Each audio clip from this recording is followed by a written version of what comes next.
Hi, my name is Miranda, and today I'll be discussing Orange is the New Black Season 2 on Netflix.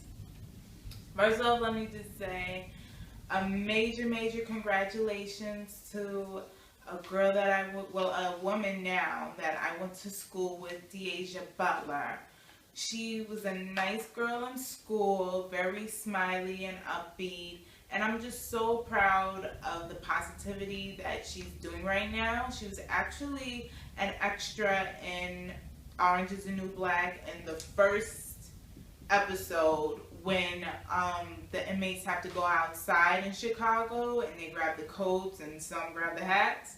She was actually standing behind Piper in that scene. So her name's Deasia Butler, and I'm just so happy that she's living her dream and just being positive and, accomplishing things. Kudos and shout outs to her. I love Orange is the New Black. I could not wait. All right, here's a funny story. They said that I think it was supposed to start June 6th. And I actually called Netflix, like, does it start at 12? She was like, yeah. I was like, okay, well, what time? She said, Eastern time or whatever. 12 o'clock, it did not start. I live in New York, so I called them back, and they're like, oh, it's going to start at 3 o'clock. I was tired, so I went to sleep. I feel so bad because there's 13 episodes, and I watched all episodes within the week. So, I basically have nothing to watch now, but I think I'll probably watch Game of Thrones, catch up on that. So, in the last season of Orange is the New Black, Piper was beating up Kentucky, and it looked like she had killed her. She didn't, which is good for her, because she would definitely be someplace else. So, good for her. In the new season, she goes to Chi-Town with Alex for the hearing with the drug dealer. And basically, Alex says some ish in which Alex gets to go home and Piper is still in jail, which is why we have a season 2. So there are new arrivals, which are Brooke and V. Brooke reminds me so much of Piper when she first came to jail. I could not stand Piper last season. She was always doing something. She seemed kind of naive. She was always getting other people in trouble, and she was just so nosy, and like it was like you did not think. Like, that was so dumb. You didn't think. She had like so many moments like that.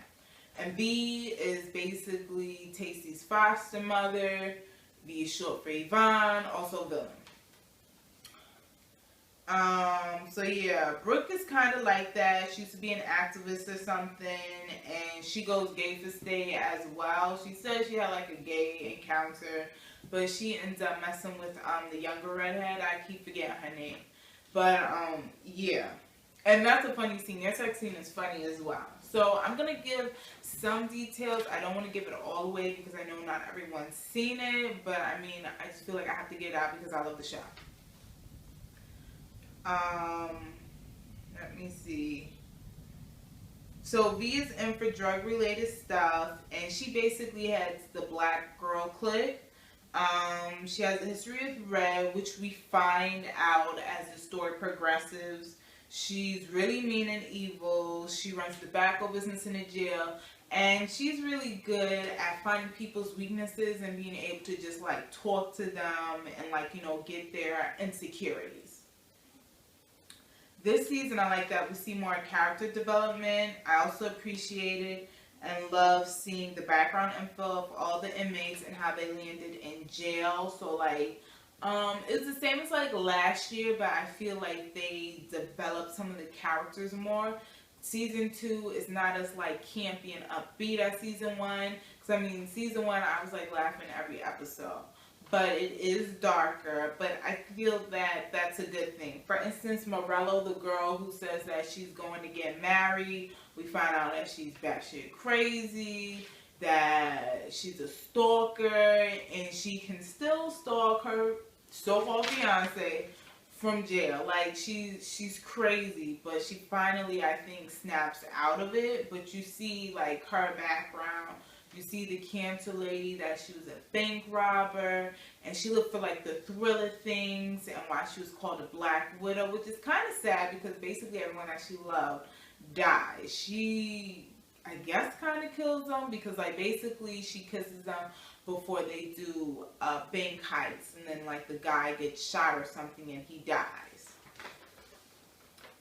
The Spanish leader and cook was in an abusive relationship. I keep forgetting her name too, and I love her. She was in an abusive relationship, but that's not why she's in jail. She's in jail for, like, food stamp fraud or something. That's common in New York too, in, like, the bodegas. So, I mean, it's not, like, over the top. And basically a guy that she tried to help because she messes with witchcraft and stuff. I guess it's like a religion that she tries to help rats her out. Let me see. And I guess her on a mother figure dabbled in witchcraft as well, because her abusive boyfriend meets his fate by basically burning alive in a room that he can't get out of. Basically she loses the money that she saved and someone else is watching her children.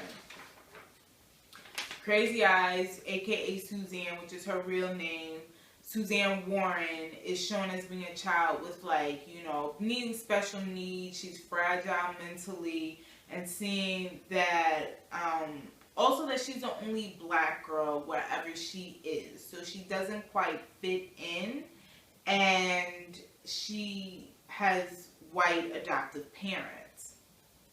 We see her struggles trying to fit in, and the reason why she actually chokes up at the Christmas show, because it was like a flashback or reenactment. I'm sorry, I can't remember the clinical term for it, but she has, I guess, like a relapse where she remembers a time when she choked up by trying to give a performance in front of people. She is also the reason why Piper's still there, because, like, Piper reminds her so much of her mother, and she actually starts beating Piper up, which ends up saving Prince of Tucky. You gotta watch. And we find out that because of not being around black people and being accepted, she gravitates to V, who acts like a mother figure for her. But basically V has ulterior motives and she's using her. It's nice to see Crazy Eyes soften up and have her confidence built, but it's for the wrong reasons, and she starts doing some mean things. And basically V doesn't do anything unless it benefits her. V, like I said before, is Tasty's foster mother, but she's really not like a mother. She basically uses children and, like, pimps them out so that way they could do her dirty work of selling drugs. Tasty always wanted a family, so she lets a lot of stuff slide, and she overlooks a lot when she really shouldn't. V, like I said before, she does things for herself. It's never to benefit or help someone else. She's very conniving, very charming, which is why people open up to her. But she is so scary, it's not even funny. Let me see. Because Tasty's a child system, we see her background as well, and taken in by V. We also see that she's a really smart girl growing up, but no one encouraged it, and her need to please is partly why she is so competitive and always wants to do better than others. And it's a little unfortunate because you just see that Tasty really could go further if someone's really guiding her, and that's partly why she lands back in jail.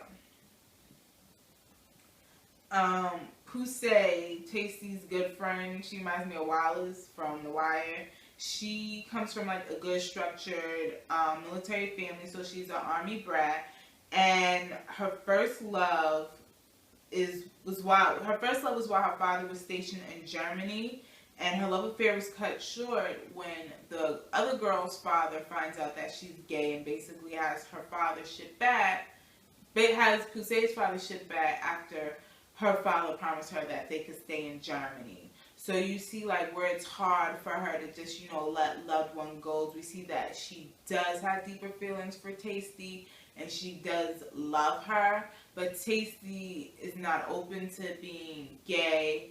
And we also see that Pusey feels a way against, like, I guess, like, parental figures, because they end up breaking something up. And V is definitely against like Taystee being a lesbian or anything like that. We also see how V beat up Red in the past. We don't find out too much about Red. We do see that like her family business is in ruins. You know, basically the family is shamed in Queens. I think it's like Astoria, Queens. Astoria or Bayside, I want to go. And, you know, Piper goes to see that, you know, eventually the business is closed down, but Piper doesn't really have the heart to tell her. Piper is different this season. She's definitely more mature. She's more jaded, but I like that about her because she's able to take care of herself and she's not letting people run her anymore. Her fiance ends up messing with her best friend and they get together. I mean, that's really messed up and crazy. We see Healy have a softer side, and that, you know, the marriage between him and his wife is still strained. But we do see him trying. So, I mean, I feel kind of bad for him. What else? Oh, Daya. Oh, my gosh. Daya. I don't even know how I could forget her. Daya is, like, very annoying while pregnant. And I guess, like, she did go with the whole hormonal thing. And which is why John eventually confesses that he's the father. But after it goes down that, you know, she was with Mendez. Mendez is like so in love with Daya. He's like, he doesn't care. And I guess when Daya sees other men stepping up, she's like, you know, John, you're not doing the same. But it's crazy because it's like, you know, you should really stick to the plan. And you're going to ruin like two people's lives, John and Mendez's. So she's definitely annoying with that. And it seems like she doesn't know what she wants. So, I mean, we see that. We see her and her mother having, like, a better relationship, them softening up, getting along better. That Daya is a really good artist.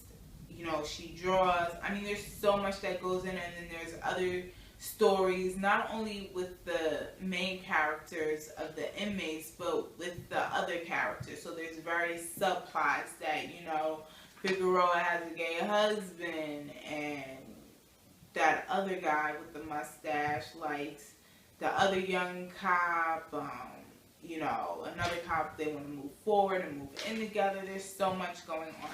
I love Orange is the New Black. I feel so stupid because I was like on a fix and now I can't watch it anymore. I have to wait till next year because I guess they said that, like, you know, the new season is going to come back out around the same time next year. They actually got renewed for 2 more seasons, seasons 3 and 4, so I can't wait. And I mean, I just love the show. So in the meantime, I've been watching some of that. And if you guys know any other good shows, please let me know because I definitely need something to watch this summer. But then again, that gives me a chance to get out and do other things. But I mean, I really love the plot development, the character development, the delving into things. It was really good to notice and witness. Also that, you know, Piper's family, for them to be so perfect, they're not. And you see that people are flawed. So thank you so much for viewing. Let me know what you think. And you guys have a good day.